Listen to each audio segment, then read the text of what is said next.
आजकल ना हर किसी की एक कॉमन प्रॉब्लम हो गई है। किसी से भी पूछें, एक ही जवाब मिलता है, टाइम नहीं है। अब टाइम तो वही 24 घंटे होते हैं, पहले भी यही हुआ करते थे। मगर फिर ऐसा क्यों है कि कुछ लोग इन 24 घंटों में बहुत प्रोडक्टिव हो जाते हैं और कुछ टाइम नहीं होने की शिकायत ही करते रहते हैं। तो आज की ऑडियो बुक समरी ना हमारी इस कंप्लेंट को पूरी तरह से दूर कर देगी। शुरू करते हैं 168 आवर्स बाय लॉरा वेंडरकैम्प। क्या आप बहुत सारी जिम्मेदारियों को एक साथ निभा रहे हैं और आपको अपनी लाइफ का कंट्रोल वापस चाहिए? क्या आप थक गए हैं और आपको ब्रेक चाहिए? क्या आपकी टू डू लिस्ट इतनी ज्यादा भर गई है कि आप सांस नहीं ले पा रहे हैं? तो यकीन मानिए, हम आपको समझते हैं।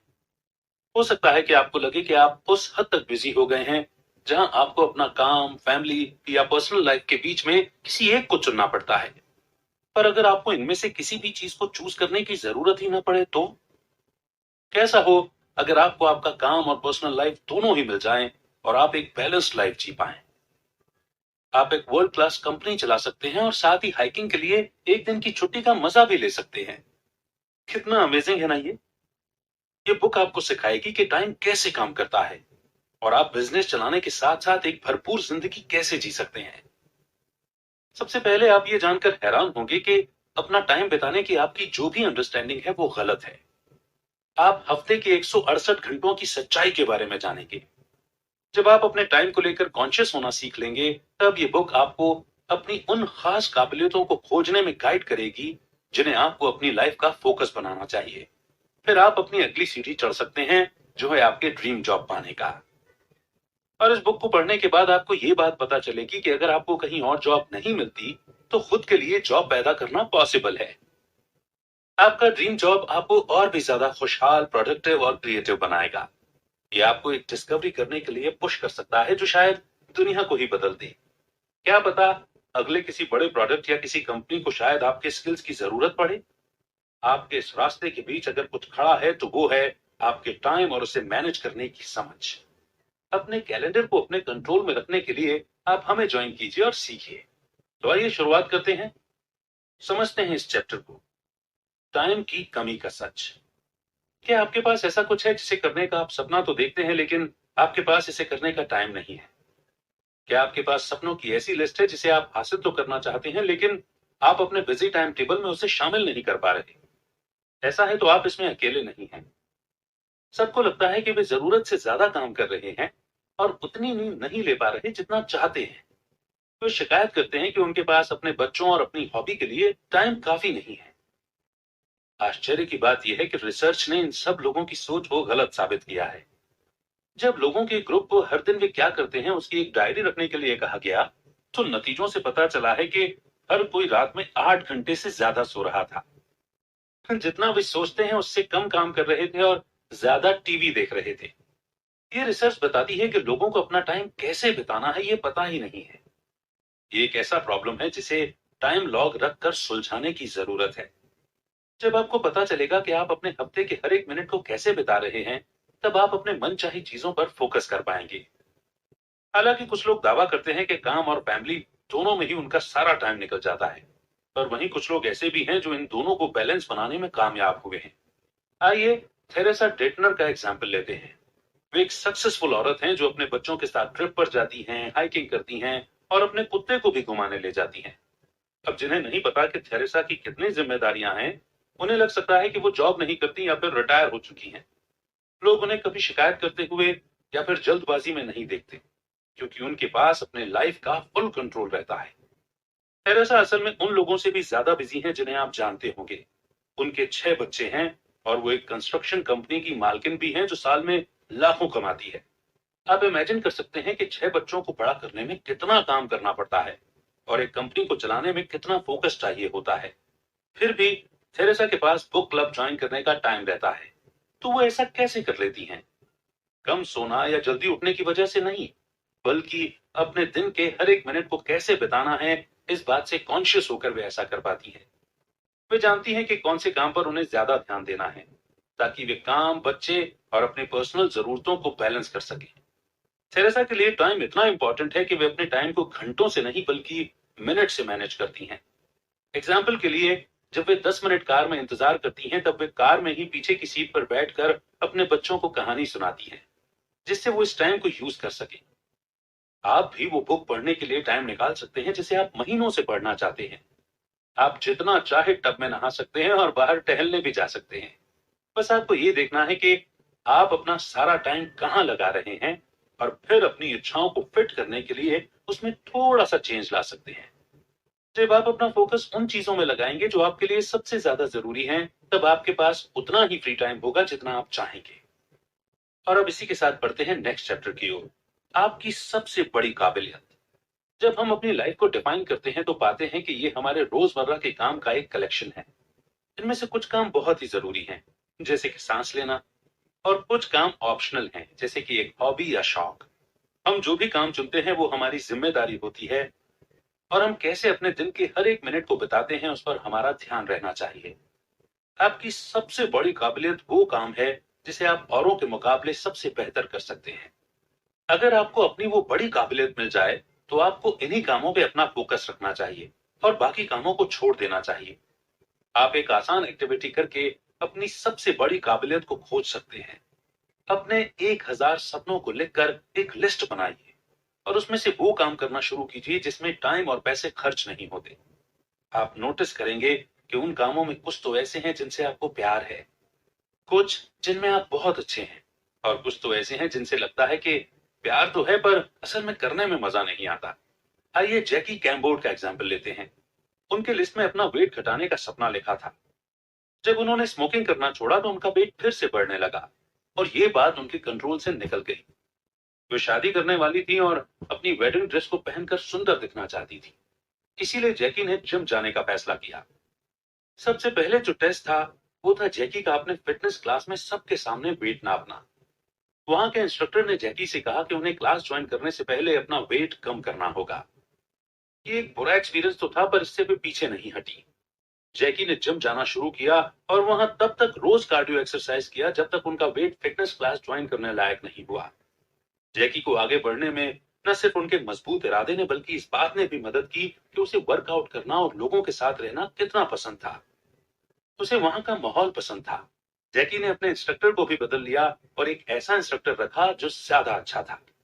जल्दी ही उन्होंने अपना 40 पाउंड वेट घटा लिया और उनको खुद के जिम क्लास को सिखाने का सर्टिफिकेट भी मिल गया। जब उन्होंने अपनी क्लास को सिखाना शुरू किया तो पाया कि वो लोगों को वर्कआउट करवाने में बहुत अच्छी थी, क्योंकि वे खुद भी कभी ज्यादा वेट की थी। इसीलिए वे उन लोगों को ज्यादा बेहतर समझती थी जो उस साइज के थे जो कभी उनका साइज होता था। जल्दी ही जैकी ने डांस कोरियोग्राफी की कोशिश की और उसे यह भी बहुत पसंद आया। अब जैकी ने अपनी बड़ी काबिलियतों के बारे में जाना और अब वे आगे बढ़कर अपना खुद का जिम खोलने का सपना पूरा कर सकती थी। कुछ सालों बाद जैकी ने अपना सपना पूरा किया। वो था एक छोटा सा जिम जिसमें एक ही क्लास होता था, और जैकी बहुत ही अच्छा कर रही थी। जैकी अब खुद को कंप्लीट महसूस करती थी।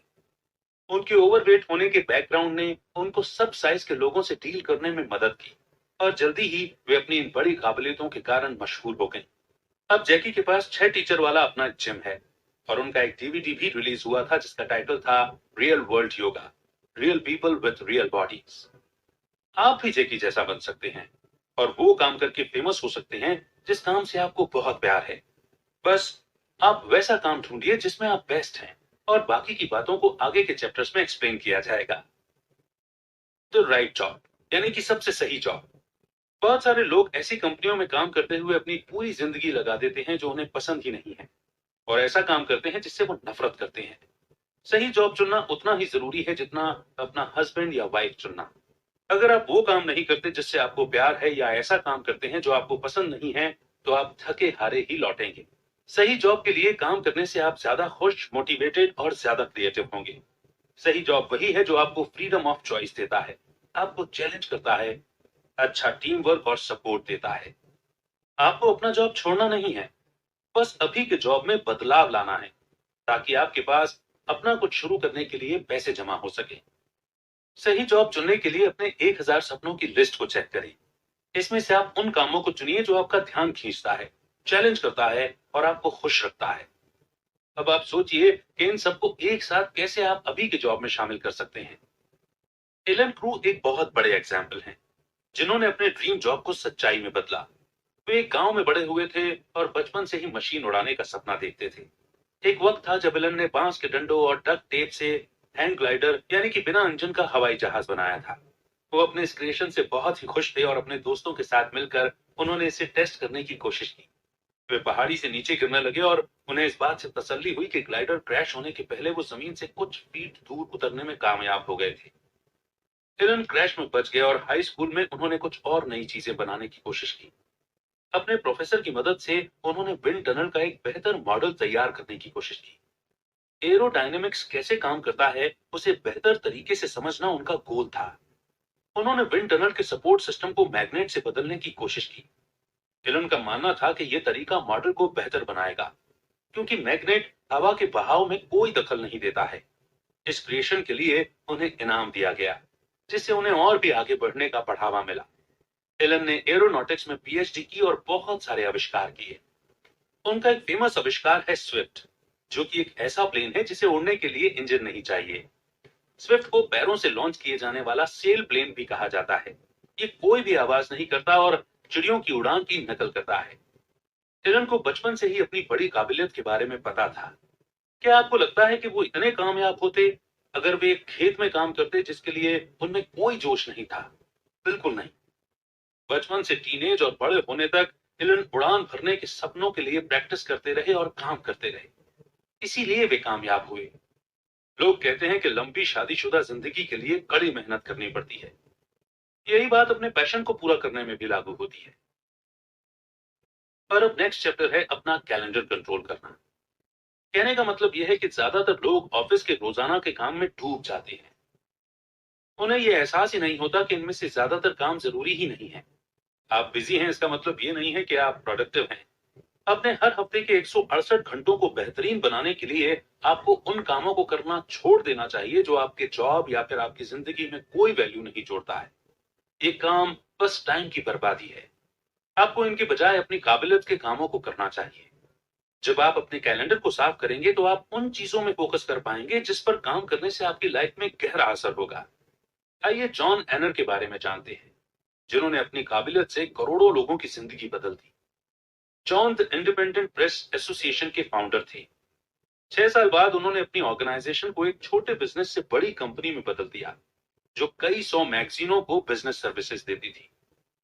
फिर वे वियतनाम के ईस्ट मीट्स वेस्ट फाउंडेशन नाम के दूसरे ऑर्गेनाइजेशन में चले गए। एक लीडर के तौर पर उन्होंने उन 3 बड़ी काबिलियतों में अपनी फोकस रखने की कोशिश की जिससे देश को फायदा हो सके। ये थे मेडिकल ट्रीटमेंट, साफ पानी और एजुकेशन। जॉन और उनकी टीम ने पाया कि वियतनाम में पैदा होने वाले 30% बच्चे जो टाइम से पहले पैदा हो जाते हैं, वे अपने जन्म के फौरन बाद ही मर जाते हैं। इसीलिए उन्होंने बेबी एयर मशीन बनाया, जिससे इन बच्चों को बचाया जा सके। इस प्रोजेक्ट के शुरू करने के 1 साल बाद की स्टडी ने दिखाया कि इन बच्चों के डेथ रेट में 10% की गिरावट आई थी, जो कि बहुत ही चमत्कारी सुधार था। कुछ लोग कह सकते हैं कि जॉन लकी थे, पर उनकी कामयाबी का कारण अपनी टीम को अलग तरीके से चलाना था। जब उन्हें उनकी कामयाबी का राज पूछा गया तो उन्होंने कहा कि जिंदगी बदल देने वाली जिस प्रिंसिपल को उन्होंने अपनी कंपनी में लागू किया था, वो था अपने सारे एम्प्लॉयज को असरदार मीटिंग कैसे करते हैं वो सिखाना। जॉन ने नोटिस किया कि कंपनी की मीटिंग ज्यादातर टाइम की बर्बादी होती है, और उन्होंने एक नया एजेंडा बनाया जिसे सारे लोगों ने शेयर किया। इस एजेंडा में साफ साफ छोटे छोटे मीटिंग के टाइम टेबल बने थे, जहां वही एम्प्लॉय भाग ले सकते थे जो सीधे उस काम से जुड़े हुए थे। बाकी सबको कॉन्फ्रेंस में बुलाना बेकार था। कंपनी मीटिंग के टाइम में सुधार लाने की वजह से अब एम्प्लॉयज के पास अपने काम में लगाने के लिए ज्यादा टाइम बच गया था, बजाय इसके कि वे एक ही प्रेजेंटेशन को बार बार सुनते। जॉन जानते थे कि अपने कैलेंडर से उन कामों को कैसे साफ करना है जिनसे उनकी कंपनी को कोई प्रोडक्टिव वैल्यू नहीं मिल रही थी। इसके रिजल्ट में उन्हें और उनके फाउंडेशन को एक्स्ट्रा ऑर्डिनरी सफलता मिली। और अब समझते हैं नेक्स्ट चैप्टर, एक बड़ी उपलब्धि, एनाटॉमी। अब जब आप कॉन्शियस हो ही गए हैं कि अपने दिन के हर मिनट को कैसे बिता रहे हैं और अपने कैलेंडर को आपने साफ भी कर लिया है, तो अब आप कुछ ऐसा करने पर फोकस कर सकते हैं जो दुनिया बदल सकता है। सिर्फ अपनी काबिलियत को जानना और उस पर काम करना ही काफी नहीं है। आपको और भी ऊंचा एम रखना होगा। आपको बड़ी अचीवमेंट के लिए एम करना चाहिए।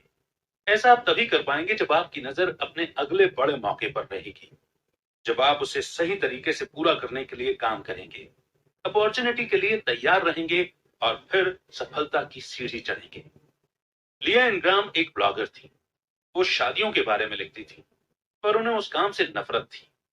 वो इस टॉपिक के बारे में लिखकर इतना परेशान हो गई थी और कसम खा ली थी कि अगर उन्हें फिर से शादी का ब्लॉग लिखना पड़ा तो वो अपना सिर दीवार पर दे मारेंगी।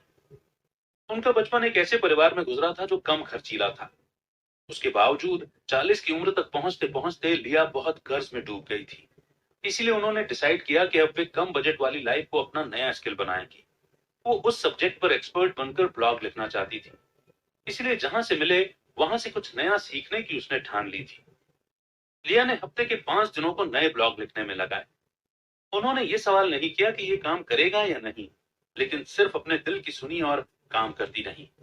उन्हें यह पता नहीं था कि उनके इस टॉपिक पर उनके ब्लॉग से पैसे आएंगे कि नहीं, पर उन्हें भरोसा था कि वो इसे एक दिन एक किताब बना सकती है। एक दिन लिया एक एजेंट से मिली। उसने लिया से वादा किया कि ये किताब जरूर बिकेगी।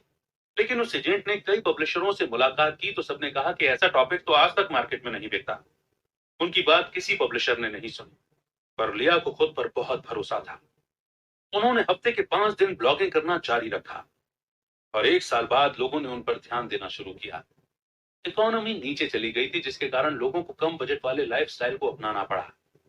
कई जर्नलिस्ट ने जब इस टॉपिक पर रिसर्च किया तो कुछ को लिया के ब्लॉग मिले। उन्होंने लिया से इंटरव्यू के लिए पूछा। लिया के पास इससे और भी मौके आने लगे और उनके ब्लॉग में काफी पैसे बनने लगे। तब लिया को लगा कि उनका ये ब्लॉग कुछ बड़ा लाने वाला है। उनमें से सबसे बड़ा मौका था जब उन्हें द बिजनेस वीक के फ्रंट पेज में जगह मिली। उसमें उनकी, अपने पति और बच्चे और कुत्ते के साथ फोटो छपी थी और लिखा था the new age of thrift. और अब नेक्स्ट चैप्टर है द न्यू होम इकोनॉमिक्स। इस चैप्टर में हम बात करेंगे कि जब लोग काम नहीं कर रहे होते हैं तो वो घर पर समय कैसे बिताते हैं। होम इकोनॉमिक्स का मतलब यही होता है। पहले औरतें अपना टाइम सफाई करने और अपनी फैमिली के लिए खाना बनाने में लगाती थी, और आजकल औरतें घर की साफ सफाई और घर के कामों के बजाय अपने बच्चों के साथ टाइम बिताना पसंद करती हैं। घर में अपना टाइम मैनेज करने के लिए आपको अपने हस्बैंड और बच्चों के लिए एक रिवाज शुरू करना चाहिए। आपके पास ज्यादा टाइम न भी हो तो भी कोशिश कीजिए कि अपने 1000 ड्रीम्स की लिस्ट में से कुछ ऐसी चीजें शामिल करें जिसे आप अपने बच्चों के साथ कर सकते हैं। एग्जाम्पल के लिए मान लीजिए कि आप बेकिंग या पेंटिंग ट्राई करना चाहते हैं, तो आप इन्हें अपने बच्चों के साथ कर सकते हैं। ये एक पत्थर से दो चिड़ियों को मारने जैसा है। अब आपने अपनी लिस्ट में से एक सपना पूरा कर लिया और साथ में अपने बच्चों के साथ क्वालिटी टाइम भी बिताया। अपने वाइफ या हस्बैंड के साथ अपने रिलेशनशिप को मजबूत करना भी बहुत जरूरी है। अगर आप अपने पार्टनर के साथ पूरा दिन लड़ते रहते हैं तो आप कभी प्रोडक्टिव और भरपूर जिंदगी जीने के लिए मोटिवेटेड महसूस नहीं करेंगे। इसीलिए आपको अपने हस्बैंड या वाइफ के लिए एक टाइम सेट करने की जरूरत है।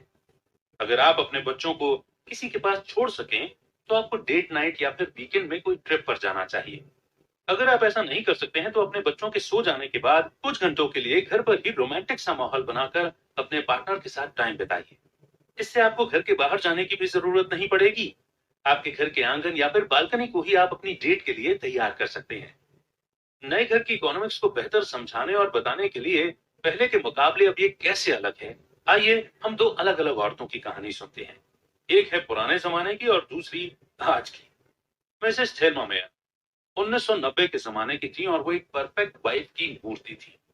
अपने 9 बच्चों के साथ रहते हुए भी किसी तरह अपने घर को साफ रखना, फैमिली के लिए रोज खाना बनाना और बेकिंग करना, वो ये सब कुछ करती थी। उनकी जिम्मेदारियों में से कुछ थे हफ्ते में 15 बास्केट कपड़े धोना, रोज बर्तनों के ढेर धोना, पोछा लगाना और सफाई करना। जब उनके बच्चे कुछ बड़े हुए तो उनके काम में हेल्प करने लगे, पर उनके हेल्प करने के बावजूद फिर भी बहुत कुछ करना बाकी रह जाता था। मिसेस मेयर के पास कुछ मजेदार करने के लिए कोई टाइम नहीं बचता था। जब उनके बच्चे सोते थे तो वो सिलाई करती या फिर अगले वक्त का खाना बनाने में लग जाती थी। पुराने जमाने में औरतें हमेशा अपने बच्चों और घर की देखभाल में ही लगी रहती थी, पर आजकल औरतें दिन भर काम करती हैं और फिर घर आकर दूसरी जरूरतों को देखती हैं। जमाना बदल गया है, पर इसका मतलब ये नहीं कि औरतें कम या ज्यादा बिजी हुई हैं। माहौल बदल गया है, पर काम में लगने वाले घंटों में कोई फर्क नहीं पड़ा है। मॉडर्न पेरिस एक मॉडर्न माँ है। उनका एक ही बच्चा है और वे एक नॉन प्रॉफिट ऑर्गेनाइजेशन में senior director of vision council के तौर पर काम करती हैं। सबसे बड़ी बात यह थी कि उनके हस्बैंड आर्मी में थे, जिसकी वजह से वो मॉरिन को किसी भी काम में हेल्प नहीं कर सकते थे। लेकिन मॉरिन ने किसी भी तरह से सभी जिम्मेदारियां निभाई। वो 5:30 बजे ही सुबह अपने कुत्ते के साथ जॉगिंग करने जाती। फिर उनकी बेटी 6:30 बजे उठती, तो वो एक साथ ब्रेकफास्ट करते और अपने दिन की तैयारी में लग जाते। मॉरिन अपनी बेटी को स्कूल छोड़ने के बाद ऑफिस चली जाती थी। शाम के 5 बजे मॉरिन अपनी बेटी को लेते हुए घर पहुंचकर एक साथ डिनर करती। फिर सब अपने कुत्ते को वॉक के लिए ले जाते। 7:30 बजे मॉरिन अपनी बेटी को सुला देती और उसके बाद वो आधे घंटे के लिए जितना हो सके साफ सफाई कर लेती थी। फिर वो 9:30 बजे तक अपने ऑफिस के काम करती थी। ये एक वर्किंग माँ के लिए परफेक्ट टाइम टेबल है। मॉरिन को 8 घंटे सोने के लिए मिल जाता था। हालांकि वो काफी बिजी हैं, फिर भी अपने बच्चों के लिए, एक्सरसाइज के लिए, साफ सफाई के लिए और अपनी ऑर्गेनाइजेशन के प्रोजेक्ट्स के लिए टाइम निकाल लेती थी। तो कुल मिलाकर के इस बुक का यही समझाना है कि नए घर के इकोनॉमिक्स में बदलाव के साथ दुनिया बदल गई है। हमारे रोज के काम बढ़ गए हैं और लगता है कि अपनी फैमिली के लिए और मजे करने के लिए हमारे पास काफी टाइम नहीं बचता है। डिमांडिंग जॉब और एक से ज्यादा बच्चे होना हर किसी के लिए प्रॉब्लम नहीं होता। कुछ लोग मैनेज करके काम चला लेते हैं। ये बुक उन जैसे लोगों की स्टडी पर बनी है जिसमें यह बताया गया है कि कैसे कुछ लोग सब कुछ मैनेज कर लेते हैं और कुछ नहीं कर पाते। इस बुक से और इसमें मेंशन स्टोरी से आपने टाइम लॉग रखना सीखा, जिससे आपको एहसास होता रहे कि आप किस तरह अपना टाइम बिता रहे हैं। आपने ये भी सीखा कि हर दिन आप जो काम कर रहे हैं उसे जानने से आपको अंदर से कैलेंडर साफ करने में मदद मिलती है और आप सिर्फ वही चीजें रख सकते हैं जो आपकी प्रोडक्टिविटी के लिए सबसे ज्यादा मायने रखती हैं। इसके साथ ही इस बुक ने आपको खुद को बेहतर समझने में मदद की। आपने जाना कि आपकी लाइफ की सबसे बड़ी काबिलियत कौन सी है और उन्हें आप कैसे बड़ी कामयाबी में बदल सकते हैं। अपने टाइम को ट्रैक करें, अपने कैलेंडर को हल्का करें और अपने फोकस को उन चीजों में रखें जो आपके लिए मायने रखते हैं और फिर आप एक परफेक्ट बैलेंस्ड लाइफ जी सकेंगे। तो 168 घंटों के सीक्रेट को बेहतरीन रूप से समझाने वाली ये ऑडियो बुक ये आपको जरूर पसंद आई होगी, ये मेरा विश्वास है। कमेंट सेक्शन में आपके फीडबैक जरूर दीजिए।